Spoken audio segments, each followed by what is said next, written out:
Hello दोस्तों, करवा चौथ की अग्रिम बधाई के साथ आज हम जानेंगे करवा चौथ की संपूर्ण पूजा विधि, जिसमें चंद्रमा को अर्घ देने की विधि, पति पूजन, घर के अंदर करवा चौथ माता का पूजन, करवे भरना, करवे फेरना, कलश स्थापना विधि और सभी चीज़ें हो जाने के बाद व्रत खोलने की विधि।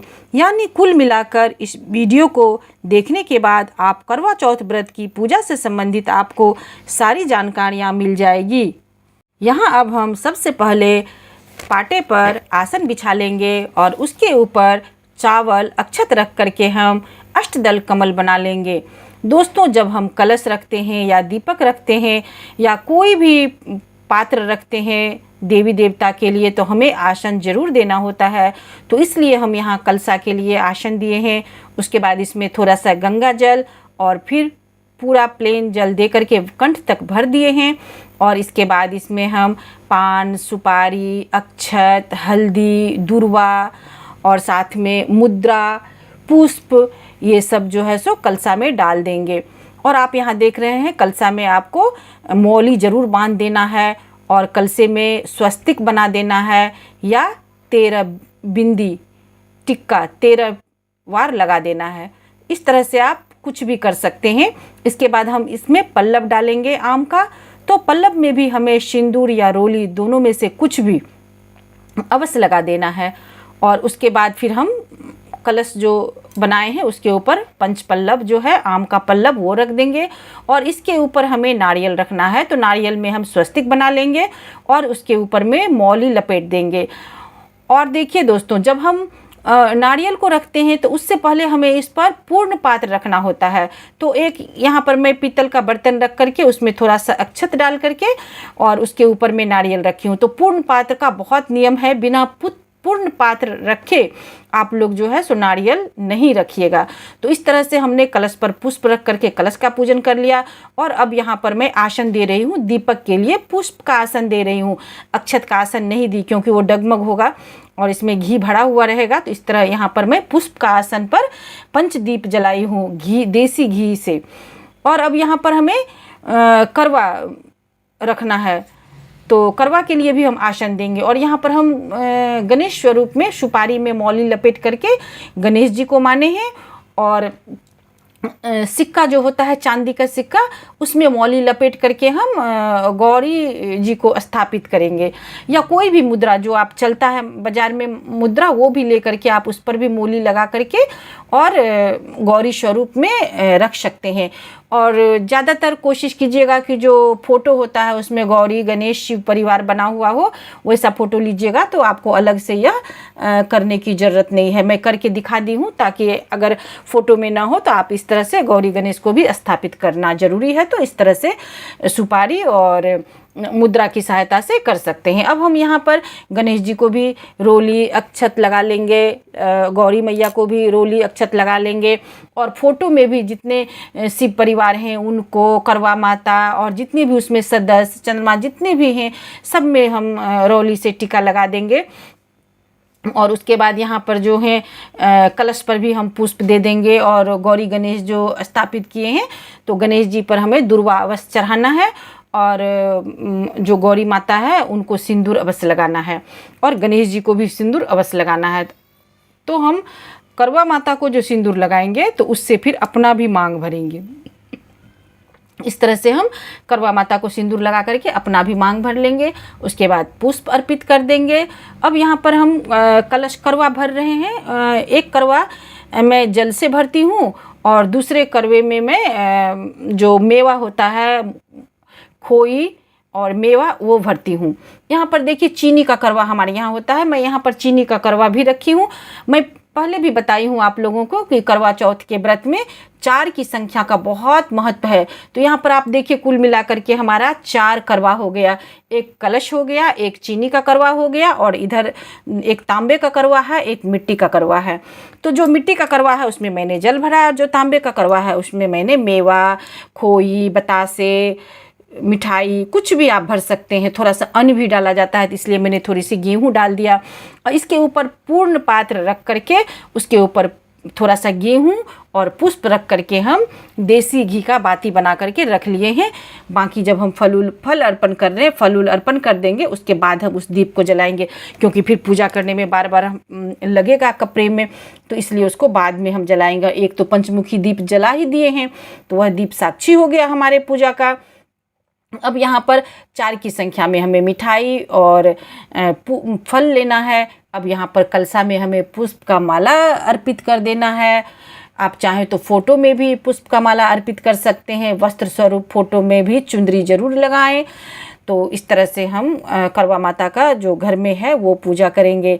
मौली वस्त्र स्वरूप हमें मौली, थोड़ा थोड़ा मौली ले करके गौरी गणेश शुभ कलश और साथ में जो फोटो है करवा माता का, शिव परिवार का, उनके ऊपर भी हमें रख देना है।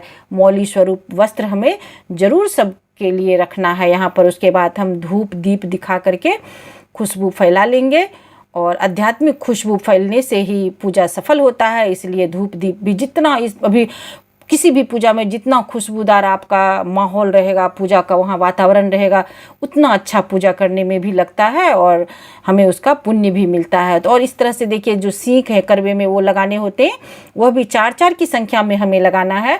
तो 4 की संख्या में हमने लगा लिया। अब यहाँ पर मुझे इस बार मेरे हस्बैंड मंगलसूत्र दिए हैं, तो मैं उसी को जो है सो यहाँ पर रख करके और करवा माता को, गौरी माता को, पार्वती माता को अर्पित की हूँ।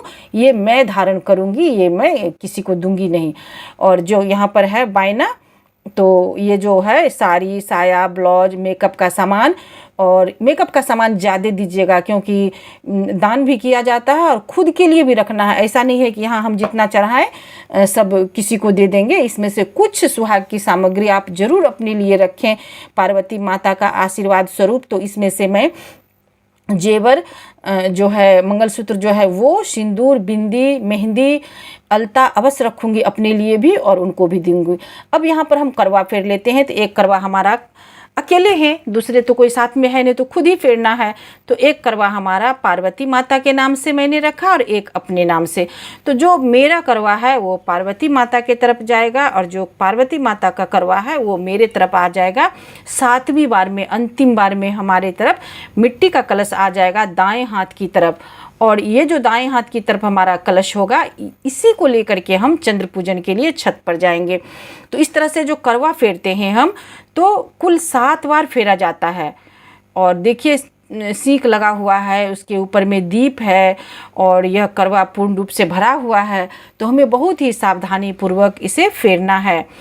तो इस तरह से ध्यान रख करके थोड़ा आराम आराम से हमें करवा फेरना है। तो इस तरह से करवा जब 7 बार हम फेर लेंगे, तो अंतिम बार में 7वें बार में जो मिट्टी का करवा है वो दाएं हाथ की तरफ, हमारा राइट हैंड की तरफ आ जाएगा। तो यही करवा लेकर के हमें चंद्र पूजन के लिए छत पर जाना है, क्योंकि हमें वहाँ जल की भी आवश्यकता है। और यह पूजा का साक्षी है। यहाँ जो पूजा किए हैं तो उसमें भी इस जल का हमने इतना देर रखा है, स्वस्तिक बना हुआ है, सब यहाँ पर पूजा हुआ। इसी जल से हमें चंद्र देव को अर्घ देना है। तो इस तरह से हमारा करवा फेरना यहाँ पर कंप्लीट हो गया। तो अब हमें कथा सुनना है। तो कथा सुनने के लिए हमें 13 दाने गेहूं के हाथ में लेने होंगे और उसके बाद करक चतुर्थी का जो कहानी है वह हमें कहानी सुनना है। कहानी का भी नियम है कि 4 कहानी सुनना चाहिए। तो इस तरह से आप अपनी इच्छा अनुसार कहानी सुन लेंगे और कहानी सुनने के बाद जो गेहूं है वह हमें अपने आंचल में, चुनरी में गांठ बांध के रख लेना है। जब हम छत पर जाएंगे पूजन के लिए तो वहाँ पर इसको भी अंत में साथ में ये हमेशा हमारा रहना चाहिए। और उसके बाद जब हम, मेरा यहाँ पर कथा समाप्त हो गया, तो कथा समाप्त होने के बाद हम लोग यहाँ पर आरती कर लेंगे। आरती आप करवा माता का या माता पार्वती का, शिव जी का, शिव जी के परिवार का कोई भी एक आरती आपको अवश्य कर लेनी है। और उसके बाद आपको छत पर जाना है चंद्र दर्शन के लिए। तो तब तक चलिए, यहाँ तक हो गया। अब हम लोग चंद्र पूजन के लिए थाली तैयार कर लेते हैं। तो यहाँ एक चीज़ ध्यान देने वाली बात है कि जब हम छत पर चंद्र पूजन के लिए जाते हैं तो हमें वाइट कलर का मिठाई ज़रूर लेना है और 4 की संख्या में वह मिठाई हो, एक नारियल हो, कम से कम इतना ज़रूर रखना है। बाकी फल आपके पास होगा तब भी चलेगा, नहीं होगा तब भी चलेगा। लेकिन यहाँ पर मैं 4 केले, 1 सेब, कुछ फल भी रख ली हूँ और मिठाई भी रख ली। और यह देखिए एक कटोरी में 8 आटे की लोई बना हुआ है, इसको अठावरी बोलते हैं।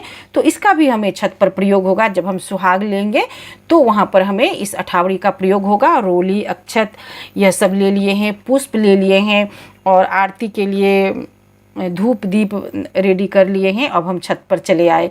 तो जब छत पर हम आ गए, चांद निकल गया है, तब हमें चंद्र का दर्शन करना है।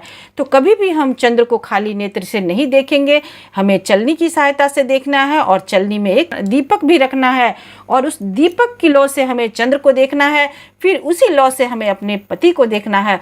यह साक्षी है, जिस तरह दीपक का लौ आगे ऊपर उठता है, उसी तरह से हमारे पति के जीवन में उन्नति होगा और इसी तरह से वो सदा चमकते रहेंगे। इस तरह से फिर उसी से हम अपने पति को देखेंगे। उसके बाद हम पूजा करेंगे चंद्रदेव का। यहाँ पर जो जल है वो रोली, अक्षत सब हम उनको अर्पित करेंगे, पुष्प अर्पित करेंगे। तो सबसे पहले तो धूप जला लेते हैं, क्योंकि हर जगह पूजा में आध्यात्मिक खुशबू जब तक नहीं होता है तो हमारा पूजा सफल नहीं होता है।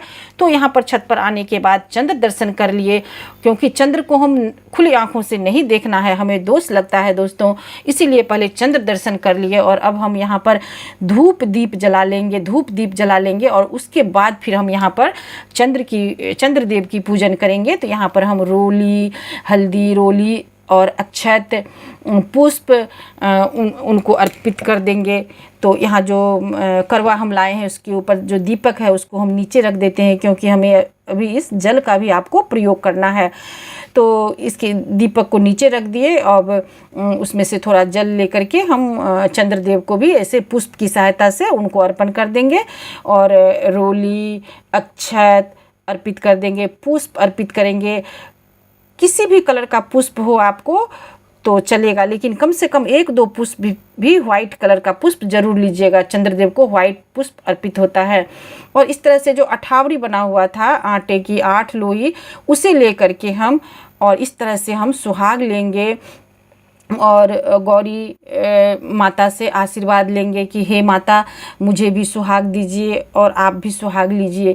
क्योंकि कोई भी चीज़ ना नियम होता है दोस्तों, सुहागन को सिर्फ हम देते नहीं हैं या सिर्फ लेते नहीं हैं। सिंदूर भी आप देखिएगा, जब कोई सुहागन महिला को सिंदूर लगाती है तो एक दूसरे को लगाते हैं। मतलब है कि हम एक दूसरे के सुहागन रहने की कामना करते हैं। ऐसा नहीं कि कोई मुझे लगा दिया बस हो गया, हमें भी उसे लगाना है। अब लोटा में जो हमें जल बचा है दोस्तों, तो उसे हम उसी लोटे से हम करवा से हम चंद्रदेव को अर्घ देना है हमें। तो इस तरह से चंद्रदेव को आप अर्घ दे दीजिए, जहाँ है वहीं पर अर्घ दे दीजिए। उसके बाद जो है उसी थाली में जो बचा हुआ है रोली, अक्षत, उसी से हमें पति पूजन करना है। पति को रोली, अक्षत लगाइए, थोड़ा सा पुष्प लगा दीजिए और उसके बाद मिठाई जो चढ़ाए हैं वो मिठाई पहले पति देव को खिलाइए और उसके बाद पति देव को जल पिलाइए और उसके बाद पति देव के हाथ से पत्नी को भी, व्रती को भी मिठाई खाना है। यही व्रत तोड़ना होता है। उसके बाद पति ही पहले पानी पिलाएंगे, उसके बाद हमारा व्रत पूर्ण होता है। सात्विक भोजन करना। तो दोस्तों अब लास्ट में अंत में हम अपने पति देव को चरण स्पर्श कर रहे हैं। इन्होंने मुझे आशीर्वाद दिए और आशीर्वाद स्वरूप कुछ देने का रिवाज है। शगुन में कुछ भी दे सकते हैं आप, 11 रुपये, 21 रुपये, कुछ भी अपनी पत्नी को प्रेम से दे सकते हैं। इस बार मुझे मेरे पति देव देखिए गोल्ड का कुछ गिफ्ट दे रहे हैं। तो इस तरह से वाव, मुझे शाखा पोला मिला है, जो एक साथ शाखा पोला भी कंबाइंड में आ रहा है। तो गोल्ड का मुझे शाखा पोला मिला है, जिसे मैं पाकर बहुत खुश हुई। और अब चलती हूँ पारण करने के लिए। तब तक आप लोग भी पारण कीजिए। फिर मिलती हूँ अगली वीडियो में।